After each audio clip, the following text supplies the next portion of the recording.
Hello everybody, I'm Stuart Goldsmith. Welcome to this, my infinite sofa. It's not bloody Flossie's infinite sofa, and that joke will only make sense if you are a die-hard follower of the show, which is why, if it were left to me, I wouldn't have opened with the bastard. But here we are, nonetheless. Welcome to the show. This is my massively interactive chat show with the very best comedy performers from all around the world. Tonight we have brilliant comics from Ireland, London, Duluth, Minnesota. That's a real place, that's how you pronounce it, and the Job Centre.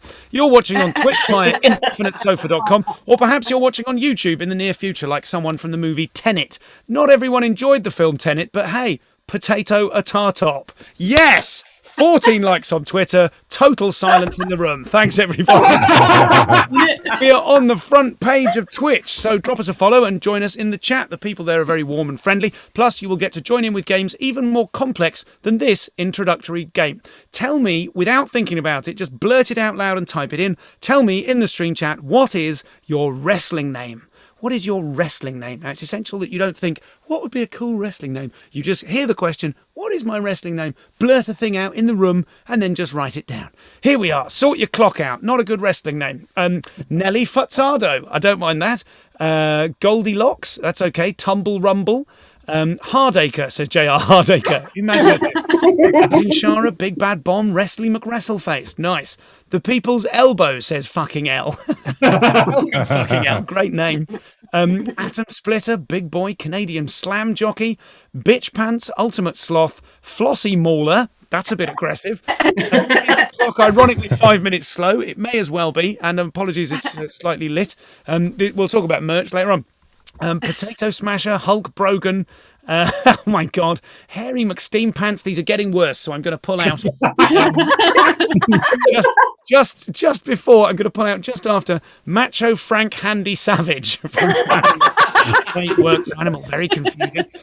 So those are the people in the stream chat. I'm about to introduce you to the people on the sofa tonight. But first, on the show tonight, we have, and let's greet these people with a huge round of applause. Not that they're coming on now, and thank you for that one clap, whoever that was. Can you tell I'm so excited? Someone do that thing where you tell me to calm down, because I'm too excited. Calm down. Okay. Calm down. All right. Scream calm down at me. Jesus. Okay, focus. Thank you, Maggie. That's the least passive-aggressive thing you've ever said on the show tonight. And please make them know, because they are hidden in the room, make them know that you're excited. Maria Bamford is here. Maria Bamford. Hey! Matt Ewins, Stevie Martin, Abandoman, and a special debrief from a recently dismissed man who you may remember from the show last week. And please welcome my David replacement. It's Flossie. Hey! Now, regular viewers will know that my usual aide de camp, my assistant / punching bag, is Mr. David Hoare. He's on holiday, so I needed a replacement. Now, if this show had fans, I'd have invited one of them to join me. Instead, as it is, we've got what we've got. Not so much fans as mutineers. So it is with enormous pleasure and some fear that I welcome officially to the show tonight, sparkling assistant. What do you get if you cross flirty and bossy? You get rightly slammed for using outdated patriarchal terms designed to oppress women. But you also get Flossie!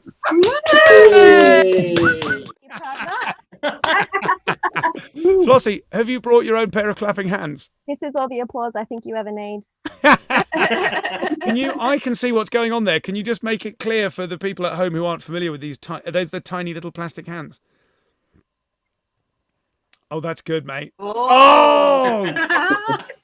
Oh my God! Give yourself a series of hands. It's Flossie. Now, ordinarily, there'd be kind of David Hoare chat here. There'd be shut your whore mouth, it's David Hoare. We were going to go with, what were we going to say? I wrote it down. It was very funny. We were going to go with floss your whore mouth. It's Flossie. But we were concerned that would only make sense. You could do the gesture.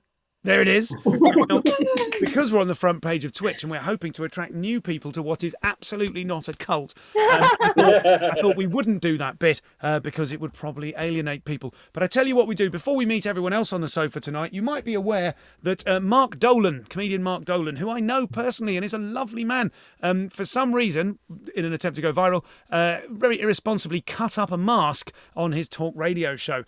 So what I've done is I've got a mask and I'm going to sew it back together, right? Because I think that's more in keeping with our fundamental, whatever our things are. What are our fundamentals? Someone help me out. What do I mean? Principles. So it's more in keeping with our principles. However, earlier, I mean, it's sort of in the 3 minutes before we started, I realised, having run around and found a needle, I'm not able to thread this needle, and my fingers have got yoo-hoo glue on them. It's not an advert, but I will take your money. So it's impossible. So what's happened is, in order to do the gag, I cut up a mask, and now I can't sew the bastard thing together. So I'm as irresponsible, but without the massive viral success. So that's that. If anyone has a stapler or some gaffer tape, or maybe some glue that the tube wasn't a bit broken, send that to me in the next 2 hours at my home address, which you don't know. Now, with us tonight are these members of the public who join us on the sofa. If you want to be one of them, we'll tell you how in just a second. Here is everyone on the sofa. Give us a wave, everybody. It's great to have you here. What we're asking tonight, by way of introduction, and thank you all of you for joining us, what we're asking tonight is, what is your lowest qualification? Your lowest qualification. Mine, for example, is I have a diploma in circus arts and physical theatre. It's my lowest qualification. I've never needed to show it to anybody. I'm not sure if it's real. I mean, it might just be a printout like the thing that my son got for completing baby sensory. So hands up if you have a lowest qualification. Let's find out. Leaky, great to have you back. Hello there. What's your lowest qualification, Leaky? I have a red swimming certificate that took me several attempts to get. That's lovely. I'm used to the idea of bronze, silver and gold swimming certificates. I was not aware that red was in the canon. You're old enough, Stu. Oh, fine. Fair enough. There we go. He's a member of the public. It's Leaky, everybody. Hugh, tell us, Hugh, what is your lowest qualification? So, I'm not sure if it's a qualification, but I got the Haven Holiday Camp Rory Award for Best Behaved Child. I like it. But then my actual qualifications, I got a U in graphics at GCSE, and then a year later was a graphic designer. That's very nice. There we go. So if you're listening out there, children, switch this off. It's not for you. Anne-Marie, tell us, please, what is your lowest qualification? Probably my most recent qualification. I am now fully qualified to dilute something in 690 ml of water. So 60 ml of the hazardous stuff into 690 ml of water. I can now clean tables. Oh, very good. For a minute there, I was terribly worried you were talking about terrorism. But it's great to have you here. I feel like as well, because we're new to a lot of people now, there's a couple of thousand people watching. Don't check. A couple of thousand people watching on Twitch. Anne-Marie, you are in Aberdeen in a static caravan. And I feel like the thing is, the problem is this show was designed to have a whole host of new people on the show every week. And then what happened was it turned from a horseshoe into a circle. And now it's a cult and I know everything about everyone here. Anne-Marie, tell us, how is your child, Rudy? My Rudy is absolutely wonderful. She's outside, not showing her nipples or taking drugs, but she's preparing. Someone's been briefed on the terms of service, just to let you all in on what that was. Because if you're not familiar with the Twitch terms of service, that might have seemed a little odd. Thanks, Anne-Marie. Do you know what? We're bloody moving on. It's Abby. What, Abby? Oh my God. It's the tiny festival in your mind. Abby, as almost certainly the youngest person on the sofa tonight, what is do you have any qualifications? If so, do you have a low quality one? Yeah, I got a certificate just for being born, so. Nice! Brought their own jokes. Lovely work. Very big fan of that. Let's go to Richard. Hello, Richard. Hello. What's your lowest qualification, please? It has to be the welcome host from the Welsh Tourist Board. A what? A welcome host? Yep. Basically, I sat in a classroom for 2 hours and then did a guided bus tour of Cardiff, and that apparently was a qualification. Nice. Which bit was most exciting? The sitting in the office for 2 hours or the guided tour of Cardiff? Hey, I used to live in Cardiff. I love the city, but I just couldn't resist slamming Richard. Thanks for joining us. Seb. Hey there, Seb. Hi. Hi. What's your lowest qualification, friendo? My lowest qualification, my only qualification in life. Hello. And I mean that seriously. The only qualification is a Guinness Perfect Pour. A Guinness. Way. Oh, nice. Ooh. Again, we're not advertising Guinness, but we will take their money. Send me it via Bitcoin. Address is in the Zoom chat. Over to Nick, my attorney. Not really my attorney, but my God, you dress well. Thank you, sir. I always make an effort for Stuart. Thank you, buddy. What's your lowest qualification, friendo? I am qualified to fit both Starkbright and Clark's children's shoes. Yes! Is of genuine use. And were this ship a crashing plane, in many metaphoric ways it is, you would not be eaten first. That is a genuine skill. Let's go to Sam and Roz. Great to have you here. Your names are backwards. I know you as Roz and Sam. This is perfectly reasonable. And also, and this is a testament to how well we know the people who appear on the Infinite Sofa, you've moved room. Where the hell are you? We're in my office today. Hello. Why is that? What's the reason for the change? Just thought I'd do something different for a change. No worries. And may I compliment you on your improved lighting. Now, tell us, gang, what are your lowest qualifications, please? I've got a brownie guide badge for making a cup of tea. Yes! Great. Can I stop you there and ask, do you retain the actual physical badge? Yeah, somewhere, yeah. Yes, great work. Can you please bring it on and prove it next week? I'm introducing a wild element to the game. Maybe. Yeah, to me, that's the look of a lady who doesn't know whether she can be bothered. Perfectly reasonable. And Sam, what have you got? I couldn't think of anything particularly interesting or funny. All I had was a very dull qualification I did for work, which was for ITIL, which is a way of doing change management. It's every bit as tedious as it sounds. Hey, a tedious qualification. Thank you, Roz and Sam. And I'm just going to point out, very funny in the stream chat there, John K2K pointed out when I mentioned your lighting improvement, he said, everyone upping their game for front page tonight. And why not? Look at the effort Flossie's made. Come on. Clang. I'm always this fantastic. Yeah, you're always this fantastic, and I don't know what that mime was that I saw briefly, so let's move on. Moz, Helen and Moz. Hey, Helen and Moz. Has Helen been on the show before? I feel like we've seen you once, have we? Once, yeah. Just the once. Helen, tell us, please. Welcome back. What's your lowest qualification? Well, it's not very thrilling. It's basically a DSC workstation assessor. I like the sound of it. We're quite quiet, so you might need to shout any further backup questions. But I like the idea of a workstation assessor because I'm just going to briefly let you in on this. It's bad. It's bad. Oh, mate. It's bad. I mean, it's even worse over there. It's genuinely terrible. So I'm very pleased to have my workstation appropriately assessed. Moz, tell us. 1999 regional finalist line dancing champion. Oh, yes, mate! Come on. Flossie, this is your first assistantly duty. Can you please make a note of that? We're going to make him do it on a future show. All right? Yeah, I can. Thank you very much. You can Excellent. tell by the hat.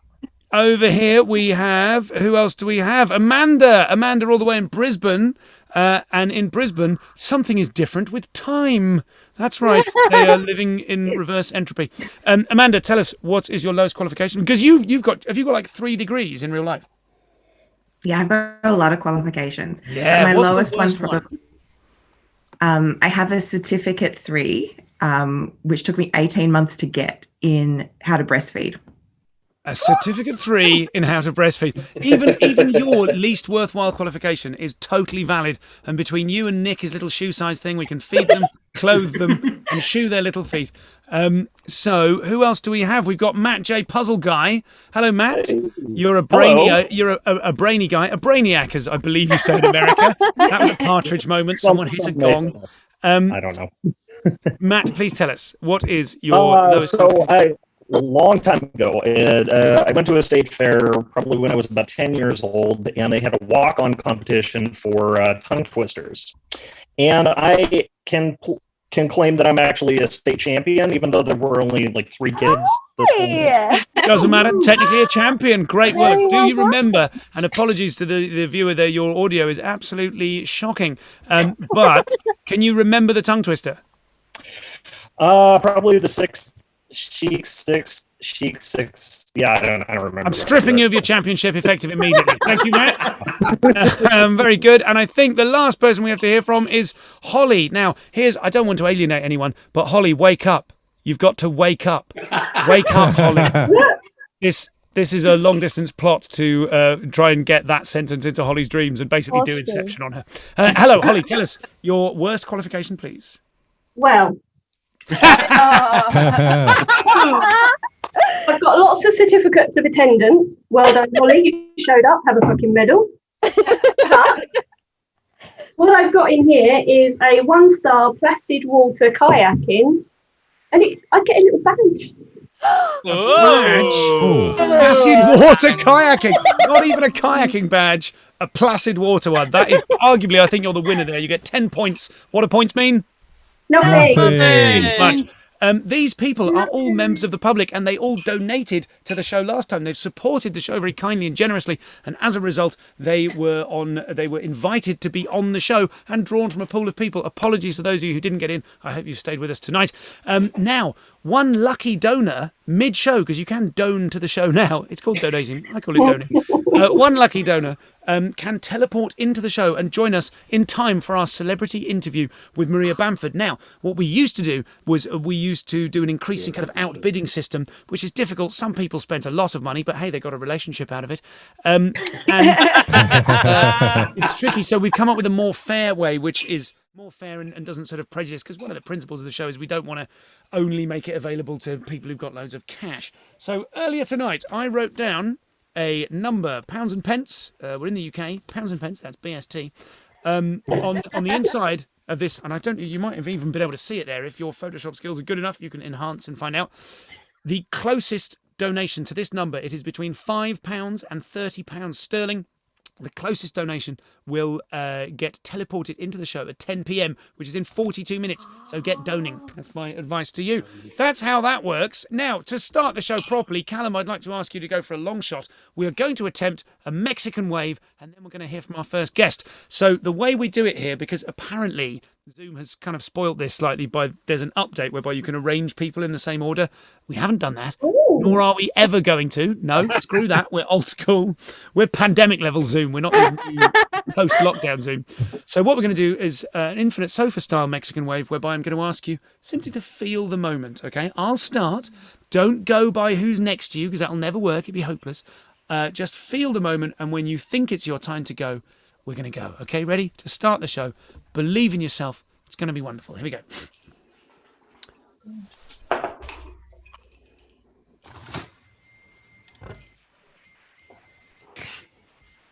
That's within an acceptable parameter of success. Welcome to the show, everybody. It's time to start with a quick appearance from a very, very special guest. He's been on the show before, and we absolutely love him. I'm going to look at this. I'm just going to spotlight this. You know who it is. Please welcome the huge round of applause, Abandoman. Hello, bienvenue. It is lovely to be here. Gang along. Stu, are you good, my friend? How I am good. I'm super good. I'm just admitting one of our guests who will quietly tech in the background. We won't interrupt your set at all. Mate, look at you. When you first came here, you were like you were a Zoom child. You were a Zoom embryo. And now you're the granddaddy of Zoom. Man.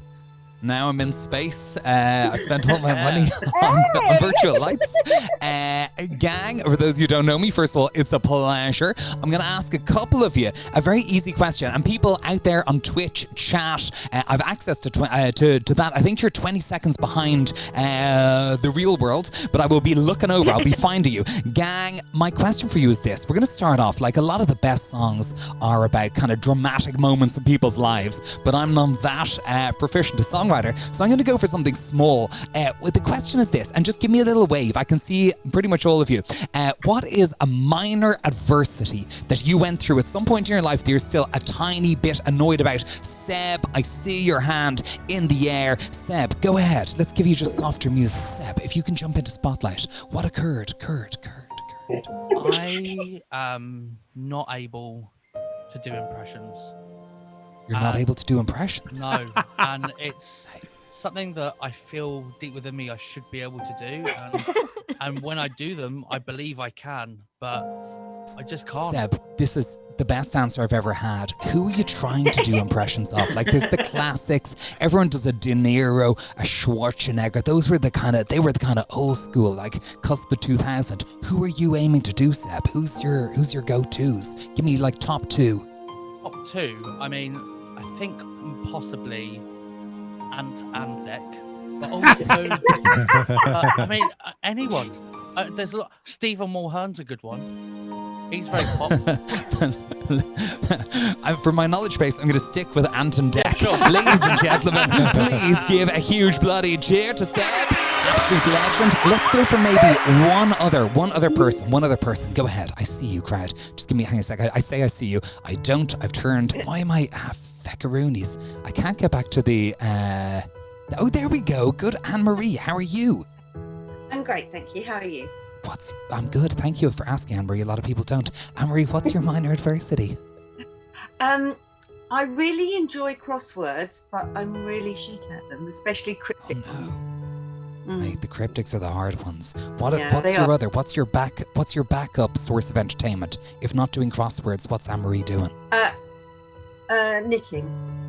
Knitting. Okay, the two. I respect that. Let's check. First of all, absolute legend. Now let's check. We might go one if people have jumped in. I'm going to just bring one up. This is quite nice. Let's just grab this one. I think this is going to work. Somebody in the chat, known as the Sarah K.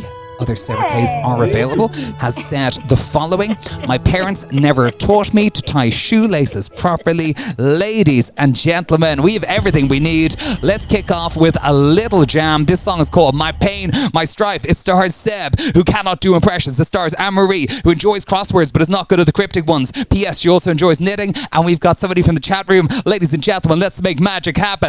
You're on the infinite sofa. We got a looper. Let's go.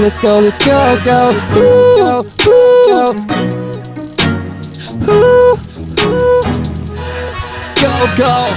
Do you feel my pain, my strife? I've been living this thing every day of my life. Do you feel my pain, my strife? 'Cause I've been living this thing every day of my life. Do you feel my life? Do you feel my poo? Do you feel my? Let's start the jam with Seb. Do you feel? Do you feel? Do you feel? Do you feel? Do you feel my pain? My strife. Right there, man, check it, kids. You know that I'm getting so reckless, yes. You know that right there, I'm desperate, kids. You know that I'm not the best impressions. It's time for me to do this. 'Cause fam, you know I'm stressed. It's Saturday night, it's ITV, and I'm watching Ant and Deck. Man, believe it, me, say it's easy, B. I see these guys on BGT. Of course, be it, man, y'all see them. My voice ain't free with the Jordy. I be trying to do this, man, tonight, man, yep, you know. Stressing every day since I first saw bikers grow. Yeah, I'm doing this, you know, I'm a legend. And I'm like, hello, Auntie or Declan. Yeah, man, my friends, they say you could do better. Give me your motorcycle, that's my Schwarzenegger. Go, hey, do you feel my pain, my strife? I can't do impressions to save my bloody life. Do you feel my pain, my strife? One day, my Ant and Deck will be so nice. Do you feel my nice? Do you feel my so nice? Do you feel my baby? Do you feel my? Do you feel? Do you feel? Do you feel? Hey, do you feel my pain, my strife? Right there, man, family. Listen right there, man, can't you see? Like, damn it, B, I'm angry, see? My name is Bloody Anne-Marie. About to do this, man, I'm slick with the business. About to go kick this crosswords cryptic. Yes, man, you know that it's magic. Yes, man, I'm stressed with the alphabet. About to do this, man, yep, it's fly. Popping in the letters like X and Y. You know that I'm going for the business. Quick hits when I go dip with a little bit of cryptic. They be doing this, and I'm trying to just like get them. Yes, fam, trying to be the best when they offer me some questions. I'm looking at the paper, fam. Who am I kidding, kid? Tears in my eyes, wrists are going to my knitting bits, fam. You know crosswords, I used to be a wonder, but every day I fail, then I knit a feckin' jumper. Sing it, hey. Do you feel my pain, my strife? Man, my knitting game is so freaking tight. Do you feel my pain, my strife? But crosswords, you know I'm not the cryptic type. Do you feel my type? Do you feel my type? Do you feel my? I couldn't do one to save my life. Do you feel? Do you feel? Do you feel? Do you feel? Do you feel my pain, my strife? Do you feel my pain, my strife? strife. I let the loop go on all night. Do you feel my pain, my strife? Now shut the fuck up. That is alright, my people, man, truly confused. Right there, people, man, I'm looking for you. You know what I truly do, but there's someone in the room that's got shoes. Who? Right there, man, as you can see, like truly be someone in the room with me has actually got a shoe degree. Who's got the shoe degree? Wave to me, go crazy, B. You know, just from the heart. Yeah, Nick, he's got those Clarks. Yeah, the spark, man, you know I feel stupid, fam. He's got the Clarks, I'm Superman. But right there, you know that I'm truly confused. Don't know what to do when I see them shoes. Man, the pain inside my body, man, it kicks off. Parents never told me tie my laces wearing flip-flops. Hey, you know, man, parents are like, let's go. You could have done better. Tears inside my Velcro. Say, do you feel my pain, my strife? Man, the left lace goes twice around the right. Do you feel my pain, my strife? I am squeezing them and people say you're doing it too tight. Do you feel my too tight? Do you feel my too tight? Do you feel now I cannot bear night? Do you feel my pain? It fucked up. I don't know what happened to this. Do you feel my pain, my strife?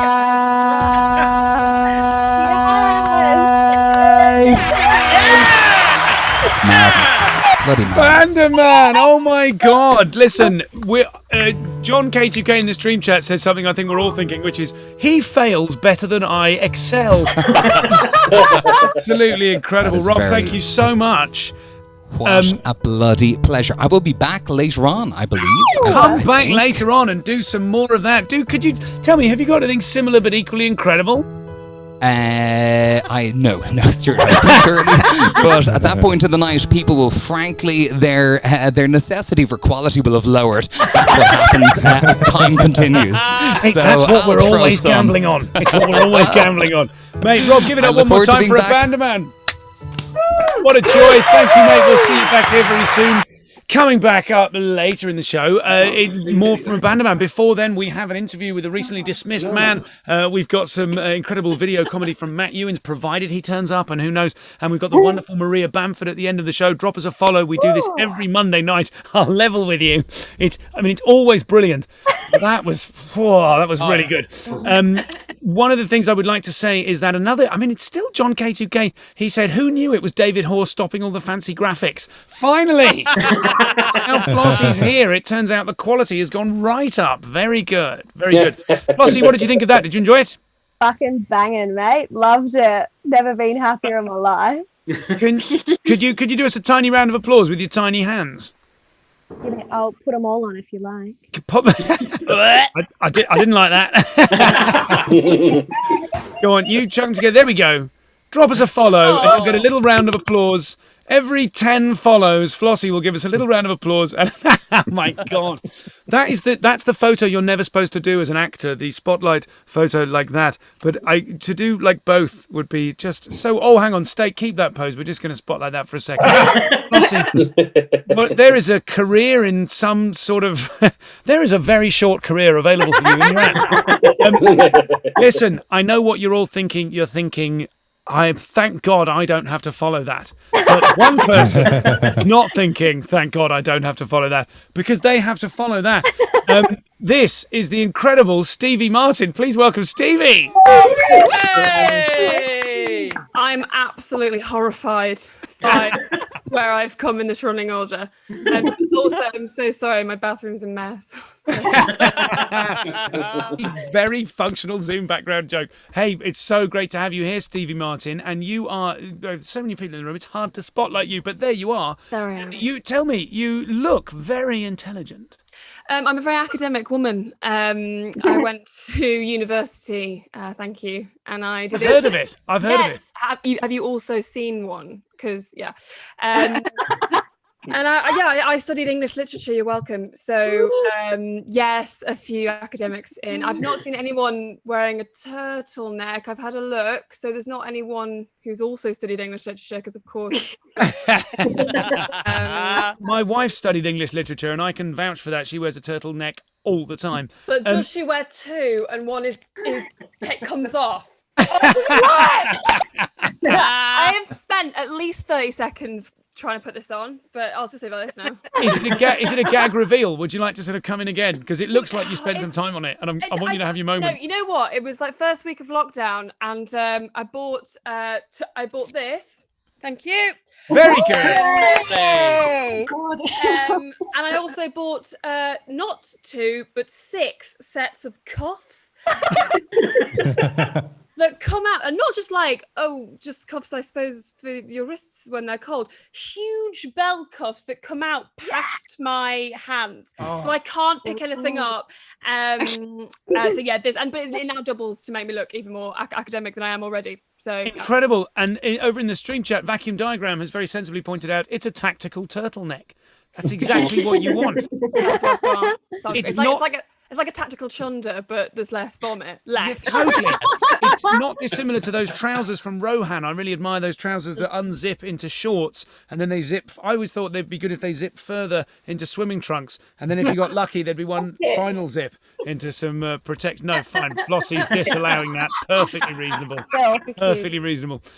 Tell us, Stevie, what is your lowest qualification? What is your least worthwhile qualification in real life? Yeah, this was really hard to do because I'm an incredibly qualified woman, as I've already explained. But I did, and I ruined it because when you were writing this show with the audience in Twitch earlier, you told me that this would be a question, and I just typed it into the chat. So sorry that I told everybody already. It's not that great, to be honest. It's not really a spoiler. But I was not. You'd be very surprised to hear I'm not a sporty woman. And I, when I was at school, we had sort of district sports, I suppose we'll say championships, or just glorified sports days. The Olympics, I'm talking about the Olympics. You know, we've all seen it. And I still hold the world record. No, the Cheshire record for the worst javelin throw. Because I wasn't allowed to do any of the. I'm quite tall. You can probably tell. And I'm about 5'10", and so everyone thought I'd be very good at high jump. And so they put me in. I couldn't do that. I couldn't get over the bar. It was terrible. So they're like, javelin's fine. You literally just throw a big stick, and you can be as terrible as you like because my form were very good. Anyway, I did a run up, and then I ran. I did like a run up. But firstly, you're not really supposed to do a run up. Anyway, I ran backwards for a bit, and then I stuck it into the ground behind me. Thank you. So and it was written in a big old book, and they wrote all of the things, and it says minus 10 meters. 10 meters. So far. That's my lowest. It's not really a qualification, but that's my lowest. That's a genuinely brilliant answer. Now, listen, you have been on Twitch since the start of what my wife charmingly refers to as the Panny D. You twitched up pretty early, you pivoted hard, and you've been doing your book club. Just tell us a little bit about the book club. Yes, well, book club is what happens when a comedian doesn't know what to do with their time and has done English literature. I can't stress it. I'm 32 and I won't stop talking about it. So I decided it sort of came across like I was just like, oh, maybe I'll just like throw a book club together. No, I saw my friend Bill Al-Zafar, who I think has been on this. Yes. Sofa. And he was like, oh, you should Twitch. He didn't talk like that. He was like, you should do Twitch. Can you pretend he does talk like that and just do him again as that voice? Yeah. So then Bill Al-Zafar was like, you should do Twitch. You should do Twitch. And Yeah, he's like, checks out. oh, baby, okay. I call him Babe as well. Like, there's a lot going on. Please clip this. And show it. Anyway, and so he said, you should do it. It's really, really fun. I met him for the first time just before the pandemic at an industry gig where we both had quite bad ones, as they say. And I saw him doing like such fun stuff. And then he was like, yeah, do it. And so I thought for about, I want to say like it came to me and I thought about it for a month. And I was like, what can I do? What can I do? And so now we do this, like, I love improv. I think it's really fun. I'm not very good at it, as you'll find out later, but I'm very fantastic.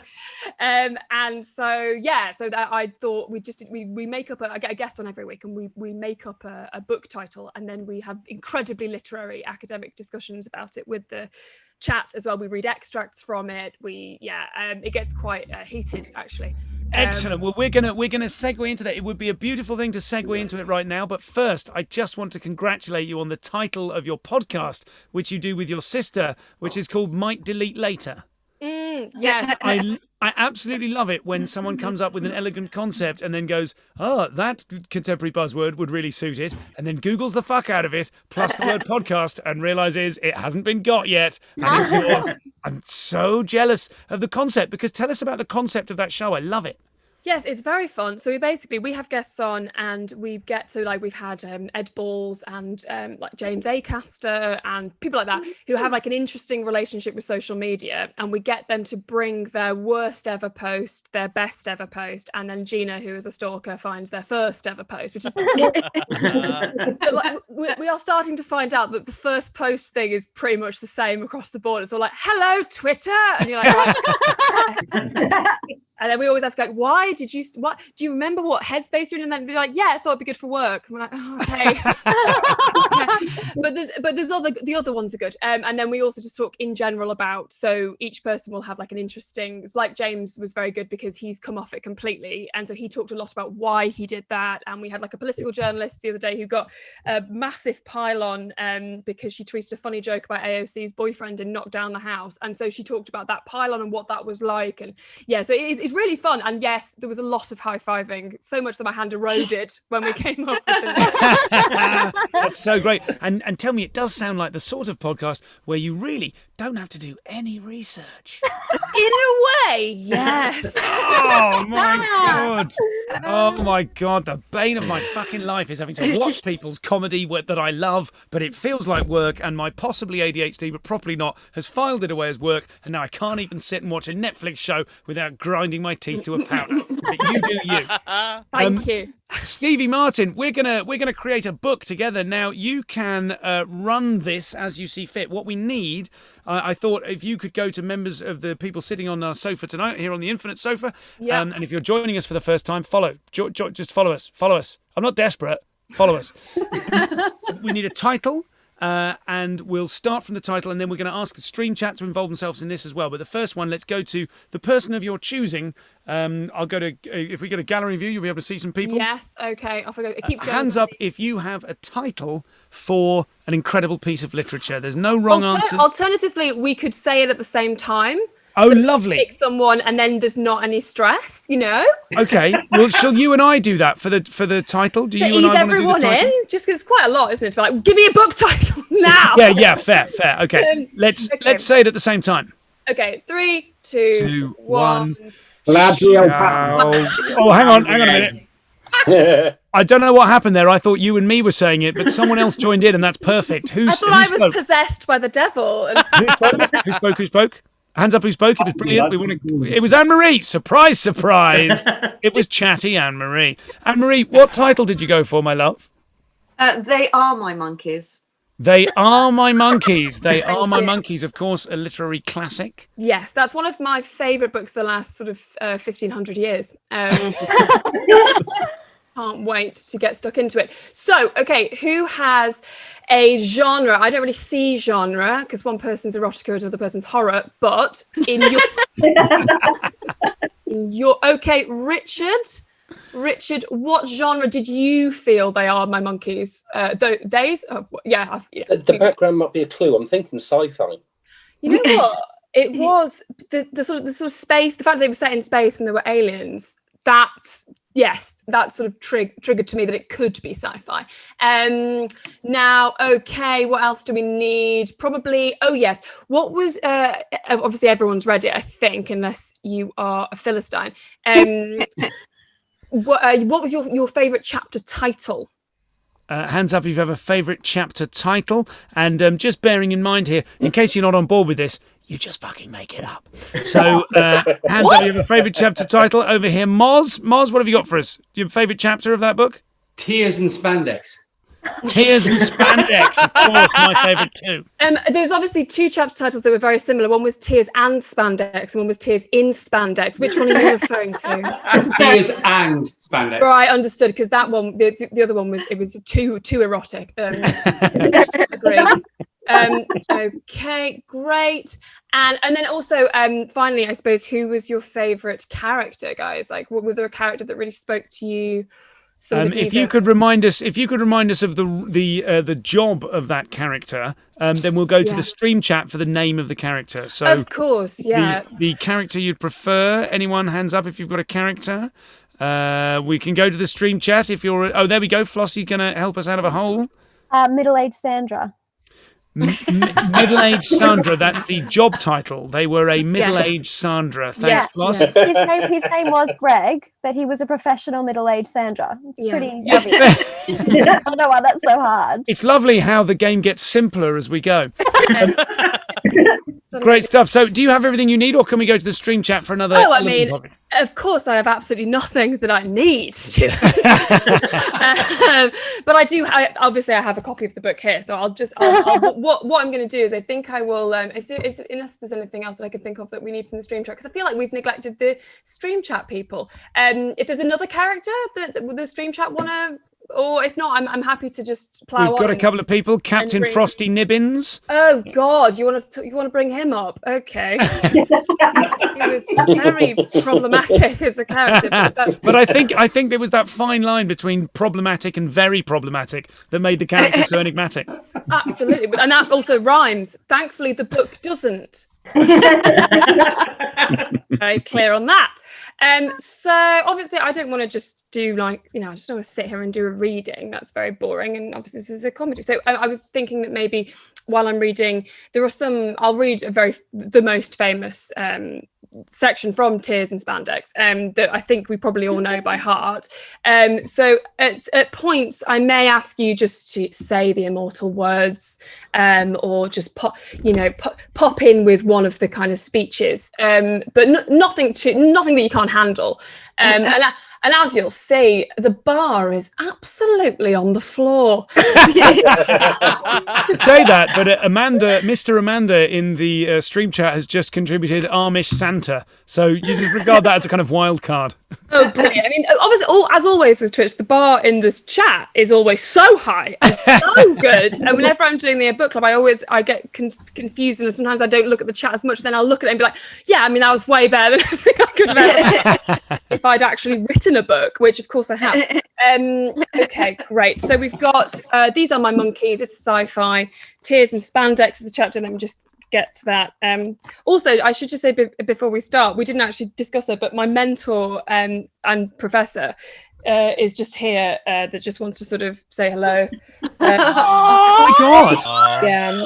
Oh my God, Master Oogway, is that you? It's actually Dr. Alison Parker, but knows Master Oogway, so that's fine. Okay. She's just going to pop there. She's quite she's eating, so doesn't like to be disturbed. I like to have her with me because sometimes she can come up with quite good just literary knowledge, and also she interesting fact, she drinks through her anus. That's what tortoises do. She's an eccentric woman. Normally, I like to be able to bat the ball back during these sorts of bits, but I've got nothing on tortoises eating through their own anus. No, sure. It's difficult. Edgar Allan Poe also did etch through his anus. Opposed to Stu just talks through his. Very nice. High five. Okay, right. Let's do that. I'll put gallery view on, and I might just shout out your. If you, is there? I'm presuming that there are people that maybe don't want to contribute. If you don't want to contribute, just do this. I'll go to someone else, and don't feel any because you might not be as you might not have the book on you, and that's absolutely fine. Just happens, right? Okay. They are my monkeys. Sci-fi. We're going to read from Tears and Spandex. Okay. Okay. Can't wait for this. Right. The young Melissas looked across the space pod at the middle-aged Sandras. It was war, they said. They being, of course, the slightly middle-aged, but not quite, so sort of 42-year-old Rogers. Positions! Roger screamed. smacking his spandex with his hand. It was the age-old mating call, and so began the ritual. Oh. First, the Melissas charged, then the Sandras. Then there was some confusion over who was Melissa and who was Sandra, but luckily, because one was younger and one was middle-aged, they always knew. And the Rogers, as ever, always went for the Sandras, this being a planet where, of course, age was prized above youth. A lovely switch around from Earth. Derek, there was only one of him. He watched the ensuing ritual behind Perspex glass. Obviously both Perspex and glass at this point, because we're in space age. He tapped on the wood. It's also wood as well. A lot going on. And Greg, the main Sandra, above the sound of what can only be described as an orgy, screamed the immortal lines. And would someone like to scream the immortal lines, please? We all know it. Come on, Flossie, give us the immortal lines. Oh, drinking through our anus. Yes. There's a little callback there. That's why I brought. That's why I brought it up. And then we'll wrap it up now. But finally, all the Melissas and Sandras began drinking through their anus until Captain Frosty Nibbins, who you may have forgotten, but stomped, smashed, and fought through the wood glass perspex and yelled, "Stop! Drink through your mouths! Where are the monkeys?" Wonderful reading there, Stevie. Thank you so much. How literate, how academic. Lovely. Tell us, where can we follow you for more of this literary academiciousness? Oh, very good use of that word. Yes, I'm on twitch.tv/Stevie M, but the S is a 5, and I regret it. Stevie M, but the S is a 5. Lovely, lovely. You can email the show at /, the word /, but actually written out the word / at. Great fun. Stevie M, the S is a 5. Lovely job, Stevie. Thank you so much for joining us. Give it up for Stevie Martin. Hey! Woo! Wonderful stuff. So please feel free. I think there we go. Lots of people have put on Stevie's Twitch handle there. If you'd like to jump on there and give her a follow as well. Now, last time I don't think I begged for a follow. I just looked you in the eye and said, follow this show, because it'll teach the Twitch algorithm the stuff that you like, which is just comedy as opposed to, ASMR about very confusing things.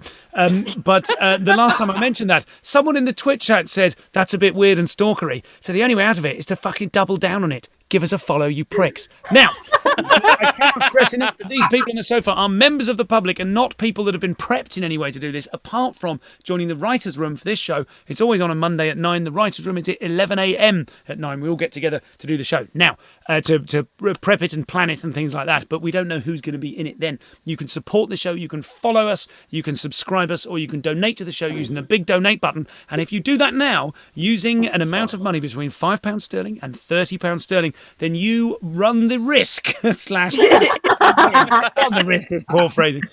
You might teleport into the show. We have 11 minutes left. You will teleport into the show, and if you get the exact amount of, I'm not explaining this well. The point is, there's a number in there. It's between £5 and £30. Donate any amount between £5 and £30, or as Mr. Plumbers kindly did moments earlier, donate £31 to point out that you have no wish to be involved in this fuckery. We're going to reveal this in 10 minutes now at 10 o'clock, and the winner, the person who got closest to it or on the nose, will get teleported in the show and get to speak with our wonderful headline celebrity guest, the fabulous Maria Bamford. So that's how that works. Also, anyone that donates at any point from now to from the start of the show to the start of the next show at Monday at 9 will get the chance to be on the show. It's all a lottery, it's all random, and it's all tremendously fun, but also fair. And it's really good if you're never mind. I'm not going to say that. So, now we are going to play a little game. We're going to have a physical game. We've not done one of them for a while. We're going to play Grandmother's Footsteps. So I'm going to ask everyone who is watching the show to retreat, get as far away as you can, go to the back of your room. Let's go long for this, Callum, please. We are going to see everybody as far back as they possibly can. There's a couple of people struggling. If you can tweak your camera. Richard, get up those stairs. Very good. As far back as you can. This is absolute commitment to the bit, and I admire it very much. But as far back as you can. And what we're going to do is we're just going to show another bit of... I mean, basically, this is the second Inception reference of the night. But does it not look like he's... Anyway, okay. What I'm going to do is Grandmother's Footsteps. Every time I look, you have to be still. You win the game by being the first person to sneak up and put your thumb over your webcam. People in the stream chat, you can shout out if you see people moving when I look. So here we go. Eyes down for a bit of Grandmother's Footsteps, and then we're going to hear from Ed Hedges, who came on the show last week to tell us all about the meeting he was going to have last Tuesday morning where he thought he was going to get the sack. We'll hear all about that in a second. Here goes. Nick, go back. Hugh, go back. And Holly, you've taken yourself back. Very sensible. Here we go. Seb, go back. Hugh, go back. Leaky. Bullshit. Ready? Absolute. There we go. My decision is final. Anyone's disqualified if they shout bullshit from this point on. Holly, go back. I saw you move. Here we go. Again, Seb. Flossie. Okay, good. Seb, Hugh, and Marie. I saw you move. Anne Marie. Go back. Here we go. Hugh. There are people being much more stealthy. Hugh's just doing a run for it every single time. Nick, Matt, Flossie. Oh, God. Moz is getting close. Look at Moz's face. No, I saw you, Moz. Good. Everyone else is very still. Very good. Sam is the winner. Excellent work, Sam. Tremendous work. And I noticed, Sam, that you're wearing the Lego T-shirt from the little blue Lego man. It's a Lego Star Wars T-shirt because that's the Death Star and the Millennium Falcon. Oh, how deeply confusing, but impressive. Very good. 500 points. What do points mean, everyone? Nothing. Good. And listen, Seb, come on. I don't think it's in the spirit of the show to shout bullshit. I mean, if it's bullshit, it's bullshit. That is indeed in the spirit of the show. So now there are 7 minutes left to risk teleporting into the show. Again, that word risk. And let me just tell you, before we bring Ed Hedges on, while Ed is switching his camera on, we are going to tell you all about Think Tank, which is happening on Wednesday for the first time. Basically, this is episode 37 of The Infinite Sofa. And although we're going to keep doing this for the rest of the time... Don't pee in there because I'm doing a... So, who was that? Was that someone having a conversation? Ed, was that you starting to chat? To be fair, he's muted himself, which I think is good. This is episode 37, and we are doing a new thing using some of that. We're only scratching. We're scratching the tip of the iceberg. God, my brain's falling out my ears. This is the very tip of the iceberg as to what is possible when you have a bunch of people who can get in the room, be the show, contribute to the show, and we're all online at once. So the premise for this Wednesday's Think Tank, which is at 8 p.m. here on this very channel, do drop us a follow. I'm not begging, you deserve it. Then come along, be part of an enormous, it's like if you know what a Katamari is, it's like one of them, but for benevolence and community and creativity. The model for Wednesday's show, and we're doing them every Wednesday in September, the model for Wednesday's show is that it's going to be like a bunch of people doing a bank heist, the bit where you roll out the blueprints of the heist, except instead of a heist, we've got a special celebrity guest, and at 8 o'clock, I'm going to tell you the 5 things that special, I'm going to reveal who they are and tell you their 5 favourite things, and then we have 75 minutes working as a team with whoever turns up and whoever's in the Zoom room. You have to be a subscriber to get the invite. Then we are all collectively going to build a perfect experience for them when they turn up at 9:15. That's the plan. Become a subscriber and you can be part of it, but just turn up and watch because it could be brilliant. It could be an absolute car crash. It could be fun either way. So there will be a green room after this show, but tonight is for Discord members and donors only. And if you want to join the Discord, please just hang around and have a long-term relationship with us and you'll eventually get the nod. Now, let's go Ed Hedges for a debrief. Ed, you'll need to unmute yourself. Hello, mate. How you doing? Hey, mate. Hey! Welcome back to the show. You joined us last Monday. Can you summarise what went on last Monday? It was great. Had the meeting with old boss mate. And thank you for I tell you what, Mark. that isn't really summarising what happened last Monday. You're summarising what happened in the meeting. I'll summarise. last Monday we discovered that you, Ed Hedges, fabulous stand-up comedian, had to moonlight during the pandemic as an estate agent because, you know, the comedy circuit imploded and there was no work left. So you became a very bad estate agent. Is that fair? That's not fair at all. What are you... I was a great estate agent. If anything, I was too creative with how I was an estate agent. And you ended up being taken hostage? Hostage. I was a hostage, like the men on the boat in the Tom Hanks film, possibly. I was a hostage because some disgruntled tenants didn't want people looking around their house. And then they captured the viewers of the home that I was meant to be showing the home and locked them inside. So I climbed over the side. Not in the sense of captured on video. They captured them. Let them in, and then with the use of a lock and disabled the exit. So and 4 other ways. No, there isn't time. Go on. So I climbed over the side gate, went into the garden, and let myself in the property. And when I was like, I'm not leaving until you let my viewers out, because I'm very brave. And they let the viewers out. They let the viewers out, but then here's the twist: they locked me in. I'm the hostage. So now I'm in the house, and I think I mentioned it, but her son looked like Weird Al Yankovic, which I wish I brought up. And then after a little bit of time, the police were called, and so was the head of the estate agency. And now I'm on the lawn looking at my director, not even my boss, the director of the company, and I'm like, "Is this good?" And he was like, "No." That is where, and he was like, "You got to come in on like Monday and have a chat with me about what I thought would be how great you are at a estate agency." But So you left us on tenterhooks. Many of us dreamt about you, wondering what would happen after you spoke to us last Monday. We knew you were going in. You texted me at 9:30 on the Tuesday morning and said the meeting has been moved up till noon.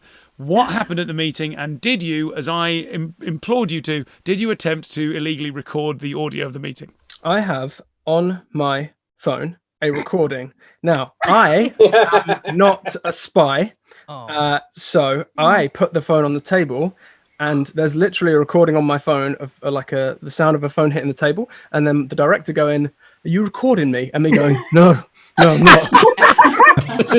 Turn that off right away. No, and I'll turn it off. That's what I love. I said no, and he saw me click stop. So and very then smart. tell us, Ed, how did the meeting proceed after that? In an upward or in a downward direction? Well, Stu, I'm here for a good time, not a long time, so I'll be brief. You didn't need to gag out of that. That was great. We all bought it. You're handsome enough to get away with bullshit like that. Okay, so Stu Goldsmith calling me handsome. Thank you. So I went in there, and after the recording situation, the respect had already been established. And he knew that I was pretty good at money. So I sat on the chair.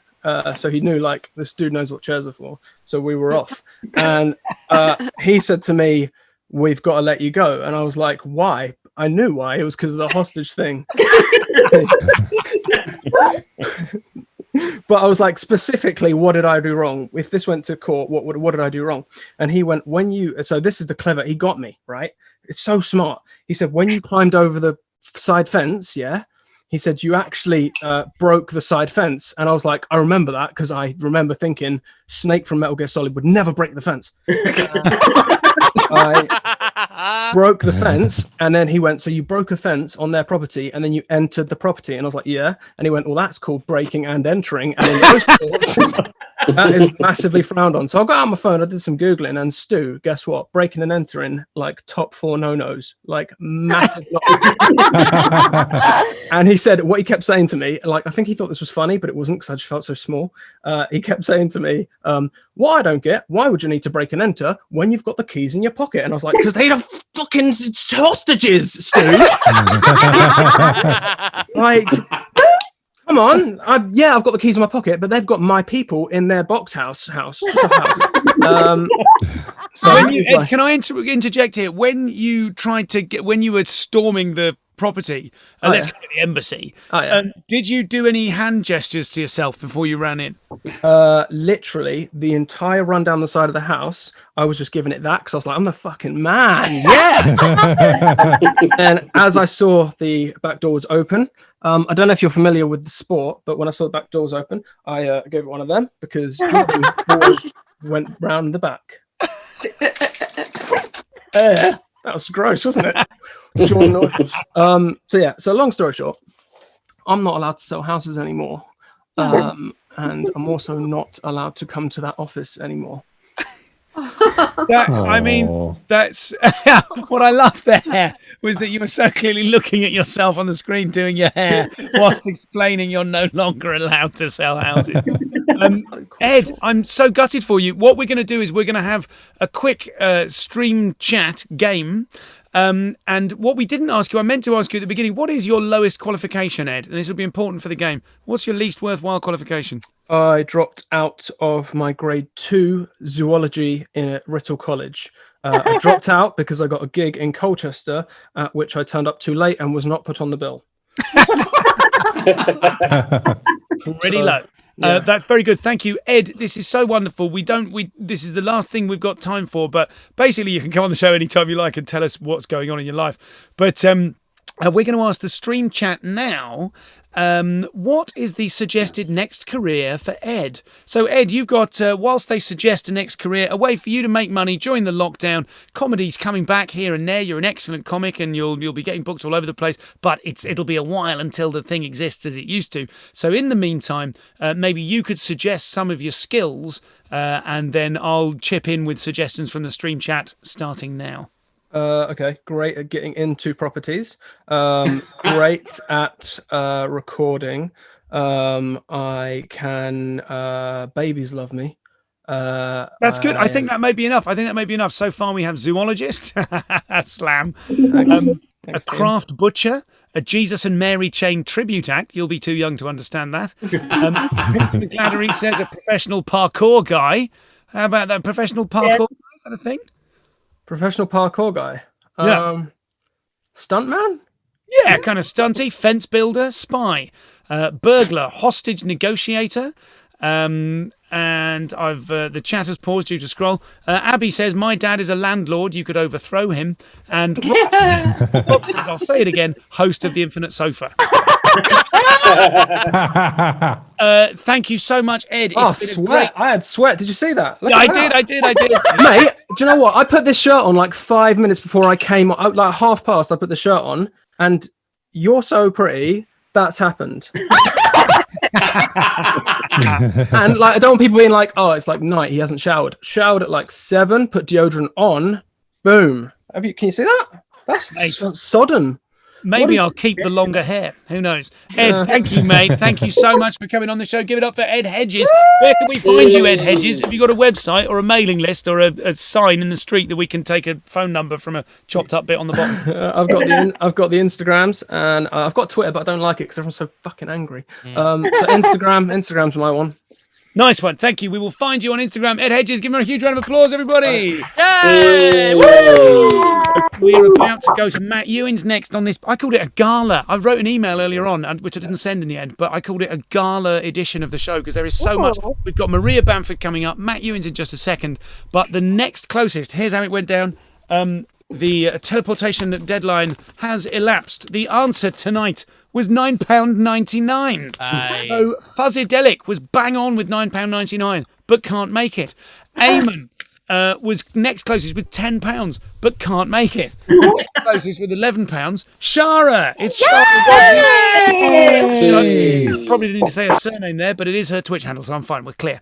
Shara has been sent the details, so Shara will be teleporting in soon. Matt Ewins, quick chat there. Nightmare, but I think I'm good. Let's see how this pans out.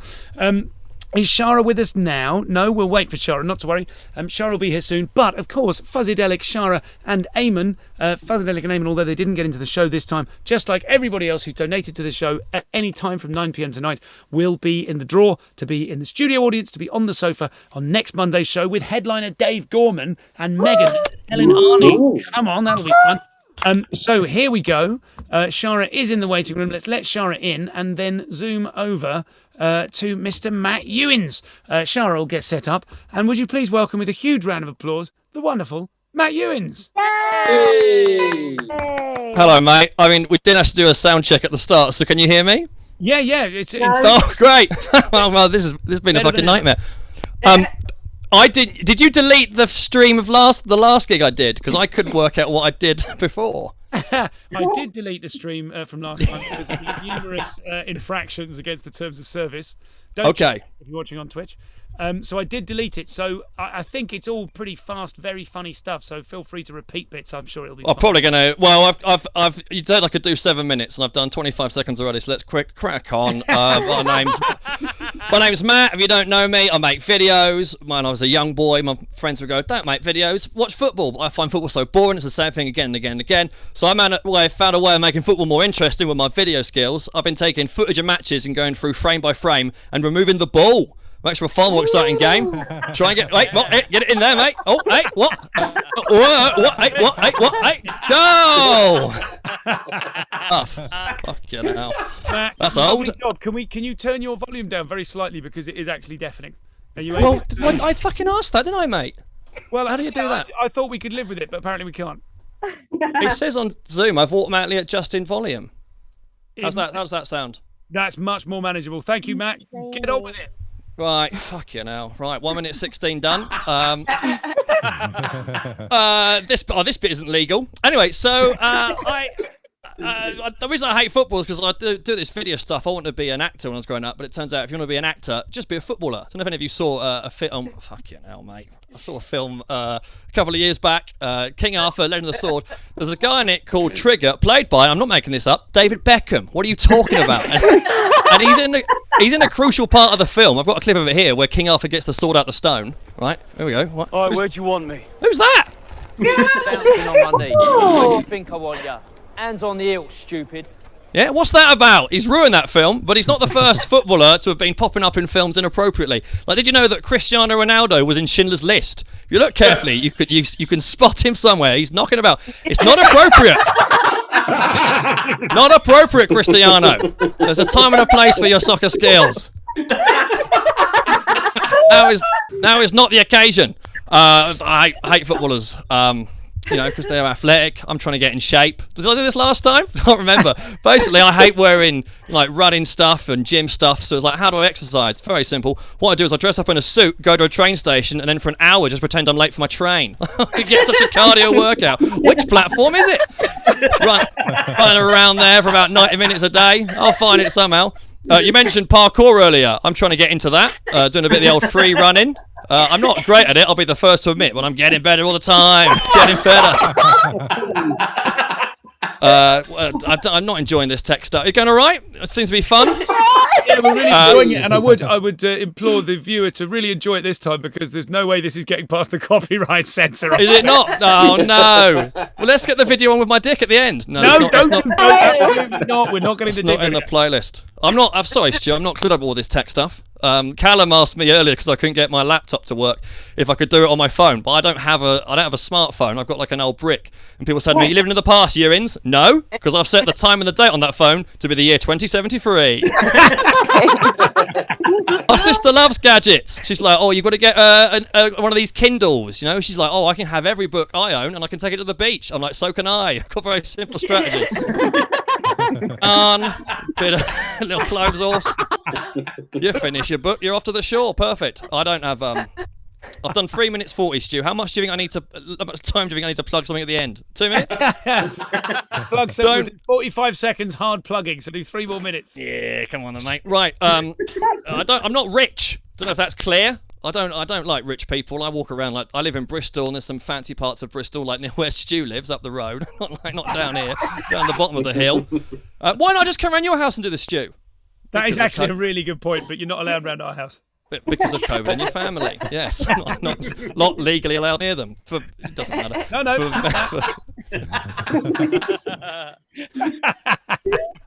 Anyway, I'm not a very rich man. And I hate rich people. I walk around the fancy parts of Bristol and I see like topiary. It drives me mad. Oh, look at me. I've got so much money. I'm going to carve bushes into the shape of dolphins. I wouldn't do that with my money. No, I'd do the opposite, if anything.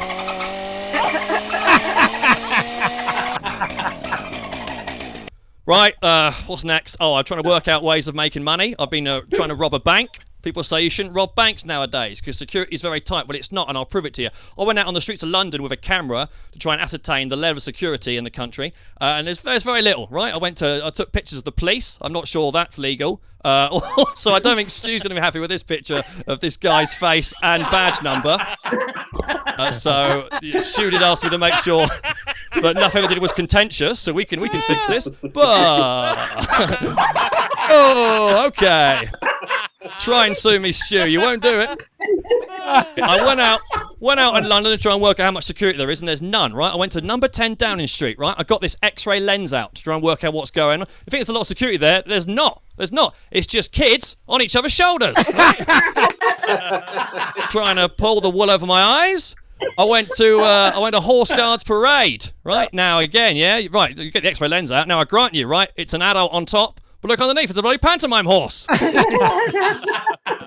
Fool me twice. I went to Buckingham Palace. These people, man, guarding the Queen. I tell you what, they're fucking freaks, mate. I always had my suspicions on them. Right, we're at 6 minutes, so we'll have to skip these funny bits. Or this bit's contentious. But we won't do the setup for that.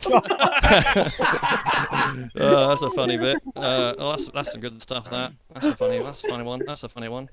All right, yeah. So basically, on the 17th of September, this is what I'm plugging to. I'm doing a show for Next Up. Have you heard of Next Up, Stu? Yes, I'm very familiar with their work. Next That's Up. nextupcomedy.com, or you can find them on Twitch.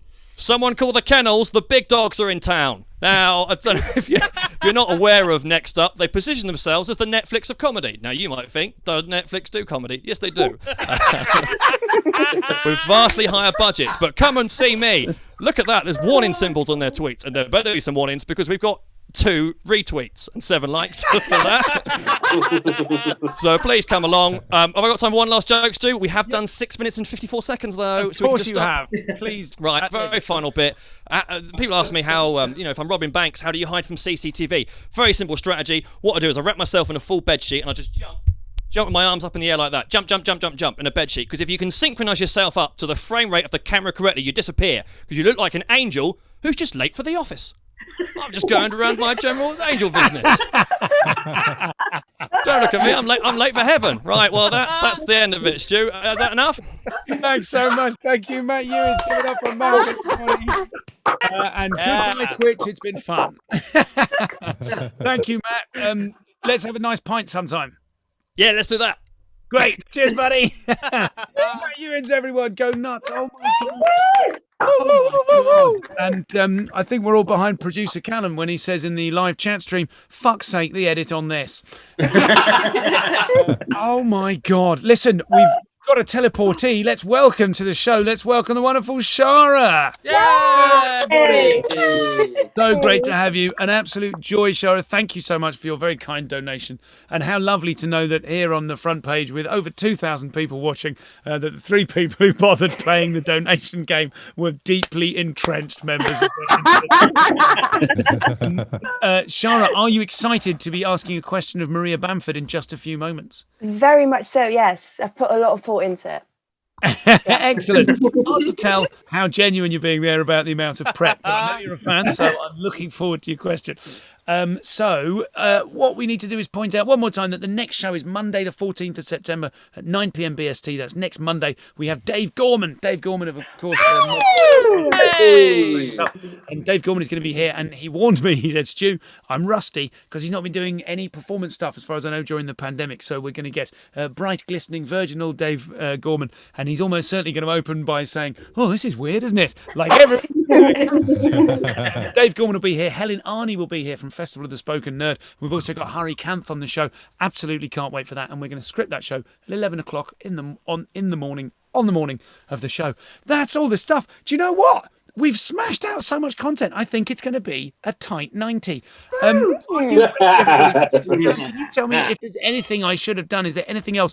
Flossie, can you just cover me for 1 minute while I change a battery? Yeah, babe, no worries. Covering for David Hoare. Obviously, you want some musical content, so I'm going to give it a red hot fucking go. You can judge me, but I won't listen. So here. Welcome to the sofa. Daddy Goldsmith needs hydrating, so he's passed over to the Aussie, and I'm going to beg you for donations. Now, I don't mind being self-centered, so I'd love to clue you into the fact that my happiness and well-being lie intrinsically within the continuation of this show. So if you're having a good time, or if you're only having a medium time, or if we're just helping you to pass the time, I implore you to donate. Just go to streamlabs.com/Stu Goldsmith, streamlabs.com/Stu Goldsmith, streamlabs.com/Stu Goldsmith, and give us your extra cash. Yay! Incredible! Give it up for Flossie. That was great. Oh my God, and it spanned genre. I'm always a spanner. So very good, very good. Will you return, do you think, the next time David Hoare is ill? Have you enjoyed your experience so far? I'm never watching the show again. Yeah, fair. You know the policy. It's 1 in, 1 out. We've been on front page with approximately 2,000. And from what I can see, someone called Shona Bear seems quite interested in maybe continuing a relationship with the show. It's 1 in, 1 out. So we'll Flossie and get Shona involved. Everybody, thank you so much for watching. I have been so excited about this next guest because I'm an enormous fan of hers. And I'm going to start saying the name Maria Bamford now in the hope that she hears and turns on her video, hopefully having resolved some of the Wi-Fi issues we were having later. She has. So let me introduce you to someone I am so proud to know, even peripherally, the wonderful, wonderful comedian, creative artist, joyous, giving person that is Maria Bamford. So exciting!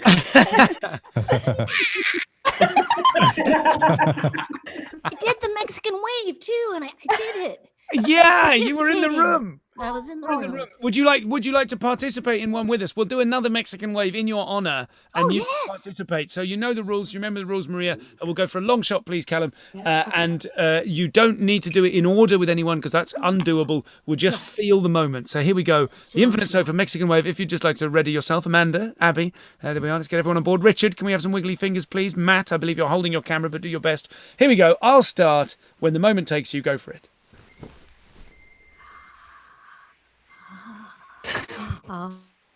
Very good.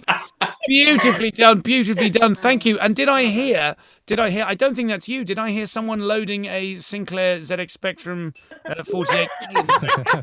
Someone is making a weird kind of fax modem noise, but let's not worry about it. Maria, you join us in a hotel in Duluth, Minnesota.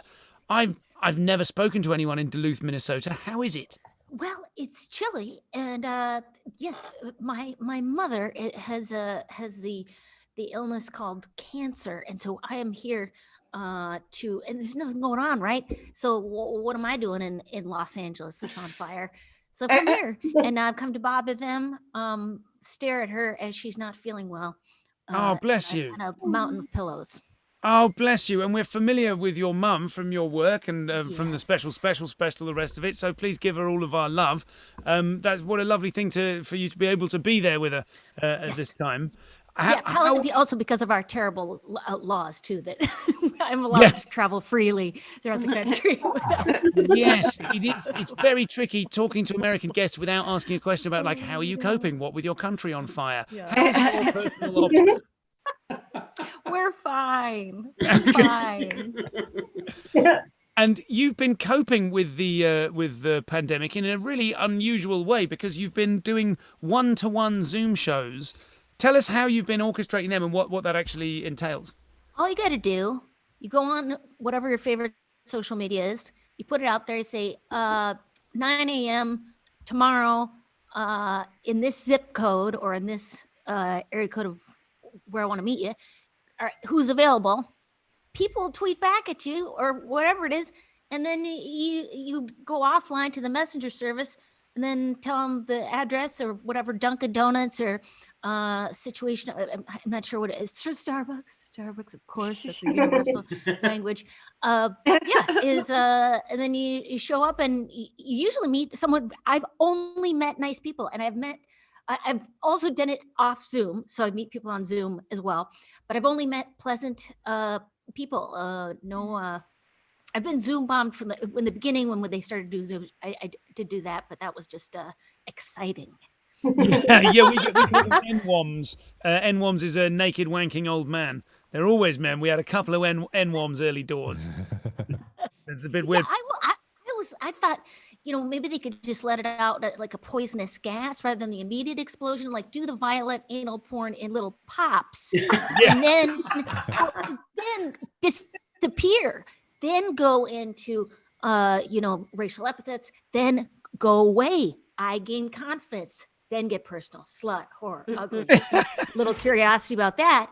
How can I be so promiscuous if I am that unattractive? My personality, at the very least, must be bringing all the gender non-specifics to the yard. So I didn't understand from having seen a couple of your tweets about them. I thought they were purely Zoom shows. I didn't realize you were meeting up with people in real life. IRL. Yes, I'm meeting people in real life. I've been doing that for a couple of years now. I'm older and I have no longer have ambition, so I have to get witnesses so that I can. It's all right. When we prep for this, we know that Maria has moved to a hotel to get better Wi-Fi, and the Wi-Fi has been shaky. Maria, sorry, you broke up there slightly, so I was just telling people occasionally that might happen, but we're definitely getting 95% of it. I'm so sorry. I'm so sorry. I'll try to speak in a way that won't be ruined by terrible Wi-Fi. Is that possible? Is it possible you could speak in sort of high-speed Skype-esque packets where you have to wait very quickly and then pause, and we kind of try and get as much as we can under the door? I wonder if that might be. I think that might be possible. If not, I love you so much, and everything's my fault. Let's just start there. Also, let's say, what if I wasn't a comedian? What if I was just a recovering dyslexic with an announcement? Then let's just lower the bar of what this was supposed to be. You have been doing these kind of one-on-one gigs. You were saying for a little while. You've been doing this for a few years, pre-pandemic. Yes. Because I can't get myself to do it on my own. To rehearse.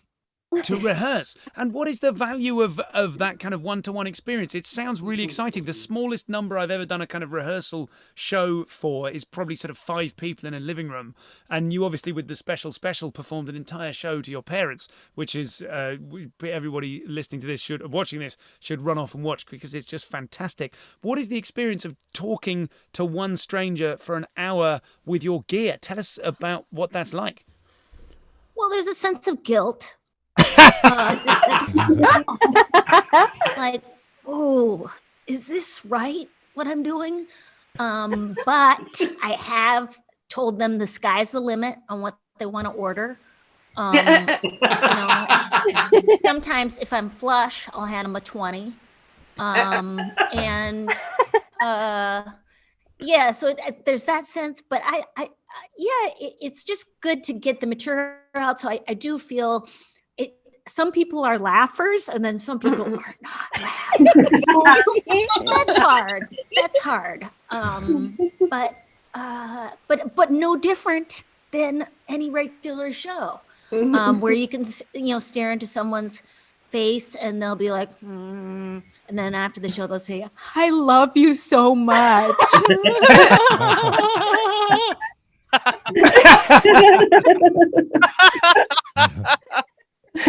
Is there any way of vetting the laughers? Can you request laughers, or kind of like people who are outgoing but not a bit of a character or something like that? No, you cannot control human beings. People will show up with their dumb sister who's not a fan. What? Somebody's sitting like this the whole time, because this one One guy, he's very sweet. He couldn't drive himself because he was on so many psychiatric medications. And so he had gotten a ride from a service, and the service driver had to watch the show. I have to say, he didn't have to. That's incredible. And it leads us nicely to your Audible original, which is not a book. It's not a book. Some people write books, but you have not written a book. And there was an email, and we're not to refer to it as a book. Your wonderful agent, Bruce, has played no part in this. This was a PR decision. And it's an Audible original, and it's called You Are a Comedy Special. I'm halfway through it. I think it is delightful. It seems to me to be kind of a pastiche of a self-help thing for artists, whilst also being actual self-help for artists. Is that fair? I hope so. I know that the check cleared, and that seems to be an impetus to get myself to make stuff too. Is contracts, deadlines. But if I say that I'm going to do something and then it's in front of a bunch of people, and then I'd feel embarrassed that if I didn't. That's another way to get myself. But because it's hard for me to do something. I'm not someone who to whom enjoying life is a thing. I love that. I lose myself in the page. No. Nope. It's fascinating to me. Two particular things stuck out from the book. One of them is that what you say is that you don't love the process of making stuff. You love having made stuff, and I really responded to that as a fellow creative. I think the journey is torturous, and I wish it were efficient and quick and painless and over easy, and it isn't. And it's so lovely to hear someone as successful as yourself admit that actually it's just fucking horrible and hard. Well, and then it also, you don't have the higher expectations of like, oh, I'm supposed to be blissed out while this is happening. And because I think I've thought that a lot about life, and it's brought me some anguish. Like, wait, this is supposed to be fun? And, after now I'm on mood stabilizers, so things are a little bit, I can see the point in a few other things,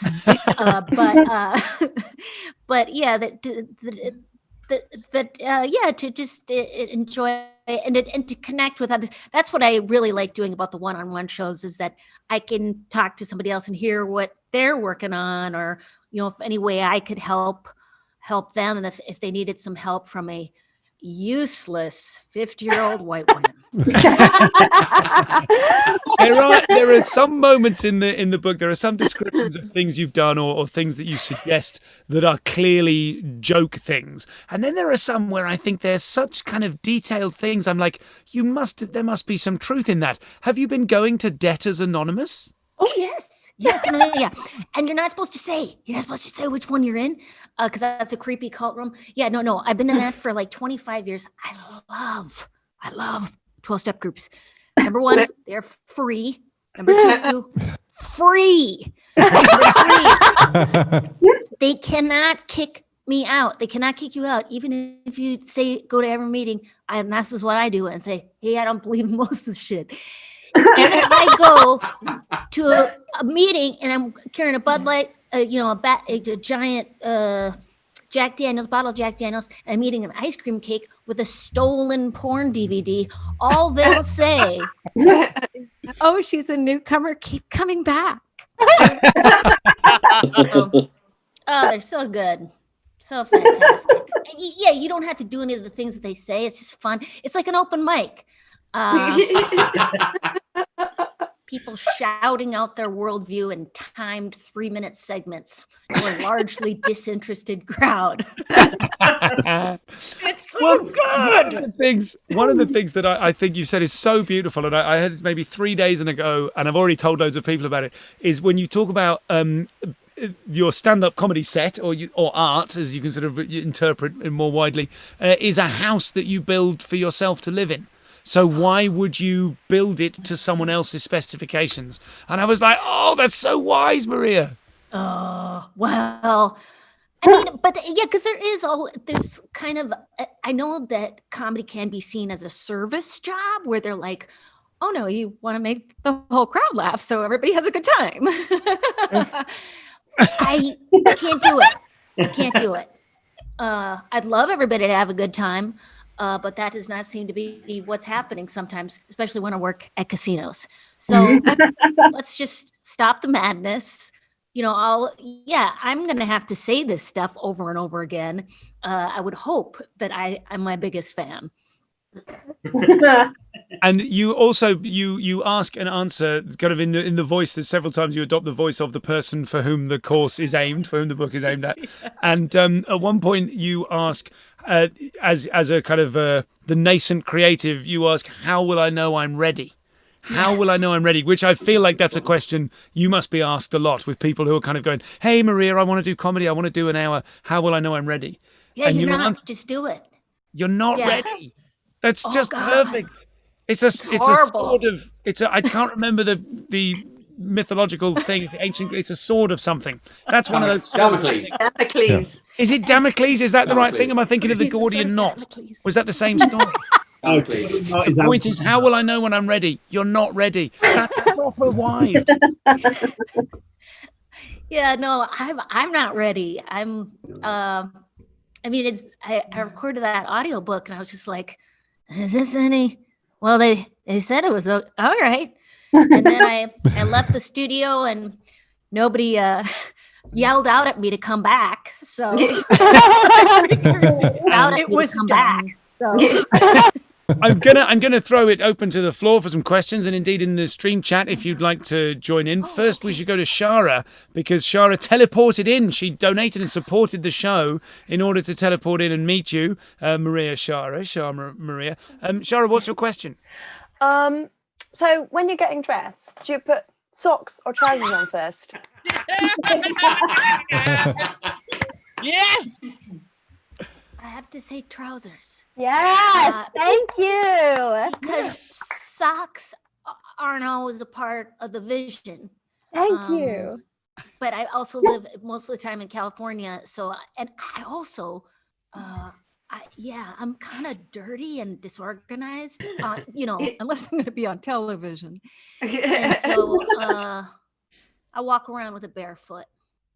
But thank you for asking. Thank you. Great question, Shara. And as you could probably tell, Maria, from the reaction there, it's something of a staple / in-joke. But it was good to get a perspective with which I absolutely agree, because precisely half of the viewership of this program are absolute idiots when it comes to the socks / trousers issue. I have a further question for Maria. And whilst you are formulating them, I'll ask you this, Maria, what stuff, I mean, you've done such, you did Lady Dynamite, which ran for a couple of seasons on Netflix, a fantastic show. What kind of stuff have you pitched and not gotten away? Have you got kind of projects that over the last however many years of your career you've been like, this is all about this one thing, and then it didn't happen? A long time ago, I pitched a show where me and my mom would bring mental health services to comedians, because there's no health care here in the United States. So I thought, well, maybe as a part of my touring, I could just go around the U.S. and to comedy clubs and just say, you want to talk to my mom? Because my mom is a licensed therapist. And so, but I brought my actual mom into pitch meetings. And I felt like I couldn't keep doing it because she'd say, honey, I didn't get any laughs. How do you think it went in there? And I'm like, oh no, my mother's a perfectly wonderful person. She does not need to have show business be a part of her life. Those terrible. I mean, I'm sure you've done pitch meetings and they're wonderful once you realize you're just going to get a free bottle of water and an experience. That is absolutely true. When I went to the States a few years ago, a British comic called Ed Gamble warned me in advance, you're going to go to some meetings and you're going to dance out of the meetings thinking that you now own Hollywood, and then nothing will happen whatsoever. I was so glad for the prep. I was so glad I knew it at first. It's so embarrassing how real it is. And I don't think people are doing it disingenuously. I think there's part of the geography of Los Angeles where it's like somebody's like, we want to make it happen, but then there was a 45-minute drive and we couldn't do it. Well, it is, and it's nice as a British comic out in America. This incredible sense of kind of positivity about everything is Very positive. incredibly seductive. Because in England, in Britain, if you say, "Oh, I really want to make a thing," everyone's like, "Oh yeah, do you reckon?" Whereas, but at least they're being honest. Well, in Los Angeles especially, and that's why I moved there, because I was not only it was cheaper at the time than New York, but I felt like I'd rather have people say, "You're a genius," and I'll never see them again, rather than New York, which is like, "Shut the fuck up, you stupid cunt, before I snap your neck in half. I love you so much." I'm just kidding. We're best friends now. I do not like Pepsi products. Let's charitably imagine that you have kept the bottle in a sensible environmental way and have been filling it from a variety of other sources. That's very gracious. Go on. Sorry, there was a Wi-Fi issue. You were saying you did want to. I'm so sorry. No. Say I cut you off. You were saying you did want to something. Oh, I just wanted to know what people were eating. Richard, I wanted to guess a Cobb salad or a vegetarian fried rice up front. Yeah, salad. Salad. Okay. Thank you. Abby, I wanted to say a canned peach wine or some other blood of Christ. Wait, was it from this or from this? Because this was wine. This is rosé cider. Oh my God! You chose the right person. Any others? Let me see. Well, yeah. I mean, I assume everybody on the Twitch is royalty. The British. Yeah. Just and the one thing that my lowest certificate of accomplishment has been the 2 certificates of completion I've gotten from outpatient mental health clinics after being hospitalized for bipolar. I did all 9 weeks. That's the most. I think that's the most worthless certification we've had. That's right up there with the breastfeeding qualification. Great work, Maria. Can I just? Here's one final question, really, and I can't let you go without asking you this. I noticed in something like chapter 3 of You Are a Comedy Special that you said. You did the voice of someone saying, how do you do it? No, it doesn't matter what the jokes are. How do you write the jokes? I'm from England. And I wondered if there's a preconception about how British people see comedy.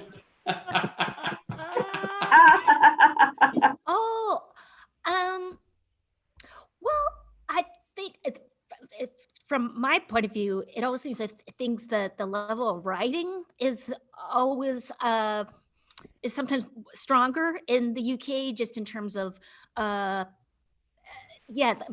literate or just higher levels of vocabulary or concept, whereas the US we like to, does everybody get it? You know, like let's make sure nobody is confused or frightened. So that's what I do appreciate that. And also the tradition of heckling, where the heckler actually has a point. It's not just, it's my birthday. It's more of a like, you didn't address that properly, that entire subject. It's not as nuanced as I'd hoped. So that's what I see. It's definitely more of an art form than it had been in the US, which has been more driven by a strip club karaoke type vibe. Oh, you're saying all the right things to us, Maria. Before we let you go, thank you so much for joining us. Now, we spoke about this earlier, perhaps. We like to do a little interactive thing with the people on the sofa. And one of my favourite moments in your Audible original, available now on Audible for either money or whatever they call it. Is it a voucher or a credit? That's it, a credit. If you have a credit, you can get it with a credit. That's just how Audible works. We're not being paid for this, but obviously we'll take their money.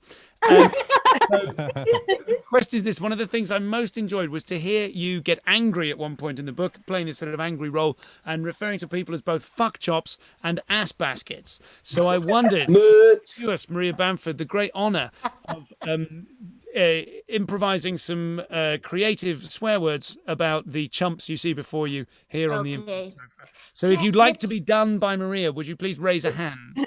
Oh my gosh. Yeah. Let me first. No. Oh my God. I feel so embarrassed because those are common words used to describe hunters in the U.S. So I'm not naturally good at improvising insults. So I may go positive if that's okay. I think you should be fair. You should feel very free to mix it up, but you should also know that our values here are noble failure. So feel free to try in whatever direction, and we will love anything. Okay. So go for it. If you'd like to take down or big up Hugh first, that would be great. Okay. Hugh, best behaved child. Who said you've grown up? All right. Okay. Abby.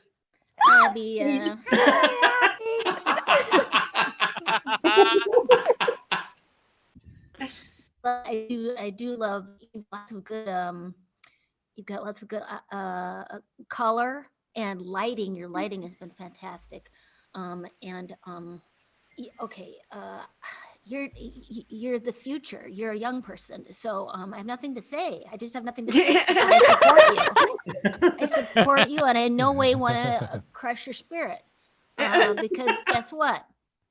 This lady is starting to deteriorate and needs to be quiet. Richard, I love that you don't mind seeing. I could see that it was salad, and that it was like. It's a sign of being like you're open to other animals, like animals will, if you're not afraid, and you showed us like way back into your mouth. And that was, I just felt seen and appreciated by that. My wrestling name is the Scrub Brush. I don't shave as awesome. I have some chin hairs that I don't shave as often. Flossie, you're beautiful. And Marie, I've been to Aberdeen. And, I've seen what that town has to offer. Are you living there by choice, or was there some sort of a... It's more a hostage situation. Oh, wonderful. Oh, that's exciting. We'll just, raise a white flag if you need a pickup. No, it was a wonderful...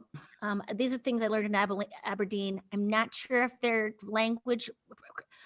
Fuja Berli Thrinkles, Fuja Bumpa Plooks. Is that it? Okay. I got to end with a crowd pleaser. And a crowd pleaser is what my husband calls my bowel movements, as long as they're setless, foot-long, fecal ropes. He doesn't just applaud for just anything. Leaky, you need to get into voiceover. I don't care how well you swim. You've got a lovely... I definitely can't swim. Really? But you have a wonderful voice. I really I love that. And everybody knows how stable the voiceover industry is. But let's be positive. No, but yeah, I would love to hear you narrate anything. And yeah, good job being who you are. Seb. I love the wig. I love the green screen that is not being utilized as a green screen. That's a strong choice. I can't seem to commit to even a green screen. I could get a green screen. Anyways, you're far more professional than I'll ever be. That's all I have. I'm so sorry that the improvisation on this show has been exquisite. I was once in an improv group called the Wizards of Odd. So you gotta understand, I'm not at that level. Maria, asking you to do something like slam people outside of your comfort zone has been absolutely exquisite. Thank you so much for rising to the challenge. You Are a Comedy Special is available now as an Audible original and not a real book in the real world. Maria, thank you so much for joining us. Abandoman is going to return and play us out, so feel free to stick around. Or disappear as you see fit. Thank you. Give it up for Maria Bamford. Thank you for having me. I don't know if you heard that. Accidentally called her Maria Abanford, which is an incredible concept. There we are, ladies and gentlefolk. Thank you so much for joining us. Thanks, Rob. Rob is gonna play us out now. What a joy we've had. We're at something like 2,700 people on Twitch. Please drop us a follow, and you can see our next show with Dave Gorman, Helen Arney, Harry Kanth, and plenty more besides, which is Monday at the same time. That's 9 p.m. This has been tremendous fun. If you want to be in the green room to this show at the moment, because there's so many people watching, we are not able to do what we normally do, Wiggles eyebrows. So this is just for donors to the show and people who are in the Discord. And if you want to get in the Discord, just see the show a few times and you'll gradually work out how to do it. It's kind of sexy and exclusive, but not sexy. Exclusive, arguably. My point is, drop us a follow, stay in touch with us, and support the show if you see fit at the button below, and that will put you in the lottery to be on next week's show with Dave Gorman. Can I just ask people on the sofa, has this been an absolute belter of a show? I've enjoyed it. I'm feeling like I sort of need a cuddle. That's okay. None of you are available, and there's 3 people in my house who are related to me. With that in mind, we are going to raid someone after this, but this is the end. This is the end of the thing. There's no Chops comedy tomorrow night, but stick around for Think Tank at 8. Don't stick around. Go and live your life and come back. Think Tank, which is a new and wildly weird and original creative concept that leverages community, creativity, and the internet all at once with Jeopardy, and it's a bit like a bank heist, only kind of not. That's the show. To play us out, Rob, what have you got for us? Hey yo! First of all, pleasure to be back. I feel like I'm carrying on Maria's vibe of kind of self-help. I got this little question, gang. There's 2,623 of us watching this little show. I thought we could maybe help each other. So my question is this. Great people at self-help will help you with big decisions, terrible people, tiny decisions. This is my question. What's like a small decision you've recently struggled with? Something small, Stu, I won't lie, before the show, I had a little Earl Grey versus decaf dilemma. It was a dilemma. Went for the decaf. What's something like a small just decision you're struggling with, and we will resolve it here in this last song, all improvised, and people in the chat, I will be coming to you, so just throw in whatever you've got. A small decision that you need a hand with. Helen and Moz, I see you over there. Helen and Moz, what's occurring? Organic bananas or non-organic bananas?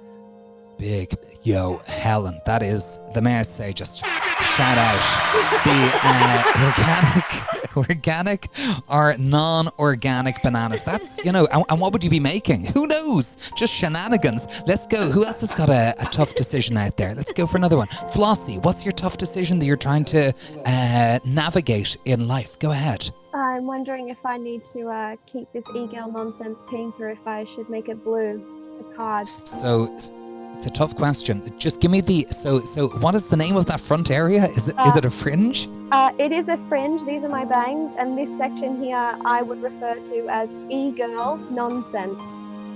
Yeah, grand. E-girl nonsense, and that is from pink to blue. It's a very tough decision. I wouldn't want to be you. I'm just going to check in on the chat. What other decisions have been made? Poppadoms or bread? I think somebody is saying, is that? Have I read that correctly? It has got a cheer. I'm just grabbing things over here. It's moving very quickly. So we've got someone over there is saying Maggie is think you meant Papa Doms or bread. Oh, it's the Lockdown Comedy Guide and Maggie. Maggie is who knows? There's chats going on, guys. I'm looking at one or two others. There's a lot. I mean, 3 is, to be honest, a very, very, very good amount. A lot of people asking, should they get takeaway tonight? Do you know what? We'll go for one last one. Lily the Tree Frog, should you finish your assignment or sleep? That is a very good question. Ladies and gentlemen, we have over here, we've got the wonderful Lily, we have got the Lockdown Comedy Guide and Maggie, we've got Helen with organic bananas, and Flossie, apologies, with her e-girl bangs. Ladies and gentlemen, I'm going to start, I've never done this before, but we're going to start with a double hook. It's never been done before. There's going to be a pretend hook and then an actual hook, and then we're resolving decisions. Ladies and gentlemen, you're watching the Infinite Sofa. Make some fucking noise. Let's go. Real talk. Ooh. It's decision time. Hey. And it's decision time. Wish the decision isn't mine. I know that I'll be wiser when it's over. Make some noise on the Infinite Sofa. And I know I'm just trying to choose the right road for my life to go. Everybody, I know. Hey, I'm just trying to choose the right road for my life to go. Infinite Sofa, let's roll. Helen, organic bananas. Let's go. Yeah. I'm waking up in the morning, thinking like what's happening. You know that I be fasting, friend, but for breakfast need potassium. I'll be going in there, man. You know that it's truly valid, but I'm embarrassed. I don't know which one to grab quick when it's fruit salad. It's time for me to go in there. They got sultanas, but I'm like, forget you. No orange, just bananas, yeah. That's right, you know. I respect this, man. My family said that every single morning want to dip inside banana bread. I feel that it's a lottery. I feel like properly. If I made a cake, I grab banana. Shout out to Banoffees, please. I'm trying to decide this. I'm going to planets and just wondering exactly, should I manage to pay for the organics? Yeah, I don't know right there. You know that it's dexterous. I call Stu Goldsmith, who's got some money in. It's expensive-ish. So I'd be saying right there, you know, this is quite divine. How much are these bananas? $9.99. Buy them. Hey, I know. I'm just trying to choose the right road. Infinite Sofa for my life to go. Let's go, Infinite Sofa. I know. Hey, I'm just trying to choose the right road for my life to go. For my life to go. Flossie, I'm gonna play you. Hey. Every single morning to every single evening, I'm looking in the mirror, never forgetting about these e-bangs. Yet they debonair, but you know, man, that is logical. I'm saying I'm doing the impossible, making a rainbow from my follicles. Look at there, man. Boo, I'm so confused with what to do. It starts with pink, I look at you, should you be blue? Yeah, that's right, you know that the fringe is so major. Sometimes I'm so stressed, I think that I may even take a fucking razor. I'm looking at this, yeah, man, it's true, I think. Wait, it's split in the middle, one half blue, the other pink. Yeah, that's right, man, you know I got the knowledge. Then embrace the feckin' rainbow, add some violet, add some orange, sing it. I know. I'm just trying to choose the right road, hey, for my head to go. And I know, hey, I'm just trying to choose the right road, hey, for my life to go. Hey, for my life to go. Hey, last verse. Yes. This right, listen man, you know that I'm so delighted. But every morning man, I'm invited to divide the carbohydrates. I'm looking in the bread cupboard, I'm like, Rob, what's wrong? I got too many options, bread or Papa Dom's. I'm looking at this, you know that it's not a simple thing. I like any carbohydrate that goes with my takeaway, my Indian. And I'm about to dip it in, the vibe's so crazy. Call me rap from 1990 cause I'm rice, baby.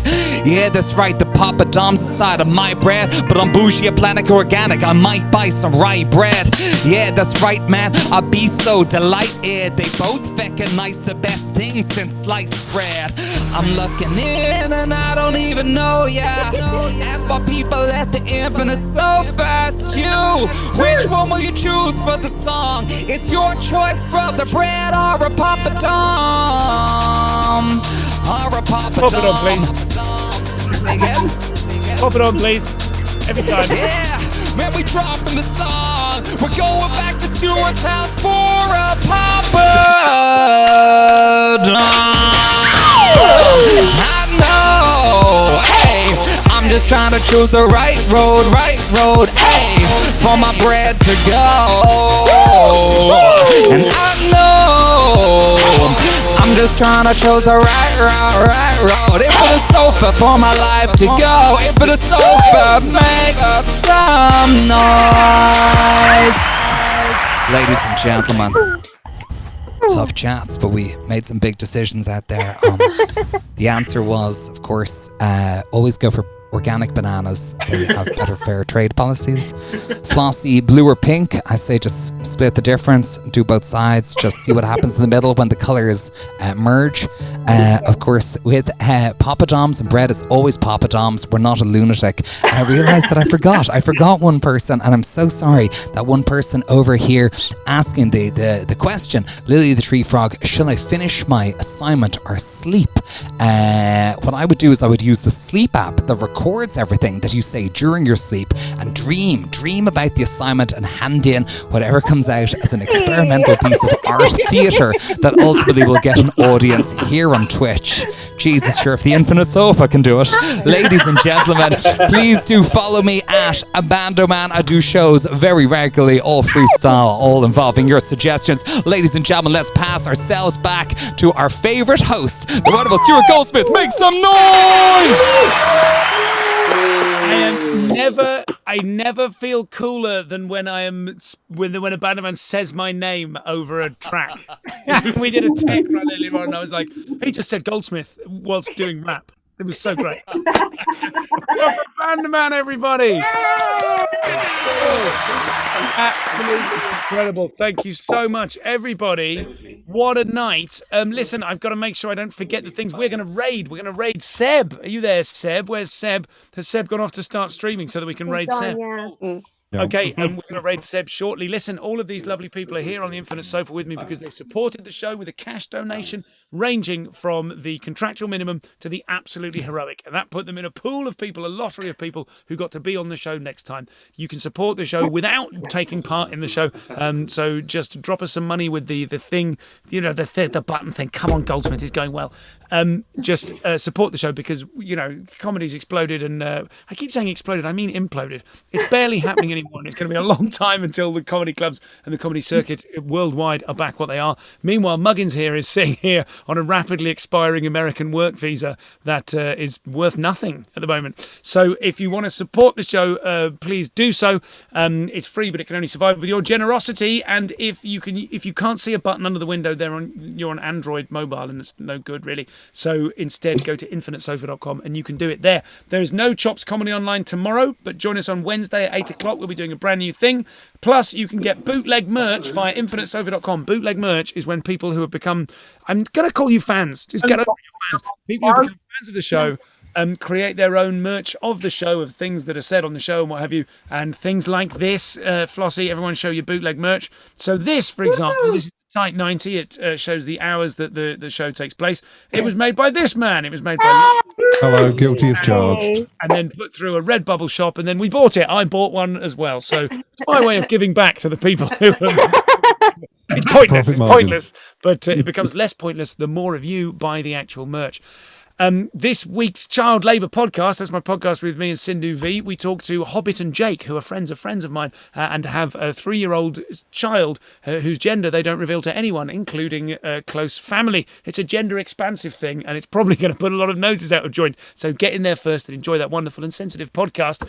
Follow the channel. Is there anything else I'm supposed to say? Thank you, everybody. Thank you, that Ben Punter, David Shutter, the Commodore, Barry, oh yeah, who is a first-time watcher, super impressed as well you might be. Ian Wood, the Sarah K, Peter McGladdery, Franimal, PS Twitch, it's not normally this long, John K2K, Dirty Frog, Kalooful, Vacuum Diagram, Hyde, Eamon, Philip, Steglegs, Rain, Fuzzydelic, I'll go here so I look more like I'm looking at you, J-Lo, but not the J-Lo, presume, I mean, maybe the J-Lo, Ian Wood, Redwoods, Mr. Plumbers, Jos Viz, Shara Rogers, P, SJ Young, Mr. Harderaker, A. Mackay, Vacuum Diagram, it's been fun, everyone in the Twitch chat, for all of you your subscriptions, and also to Matt Ewins, to Edd Hedges, stop clapping now, Matt Ewins, Edd Hedges, Stevie Martin, Abandoman, Maria Bamford.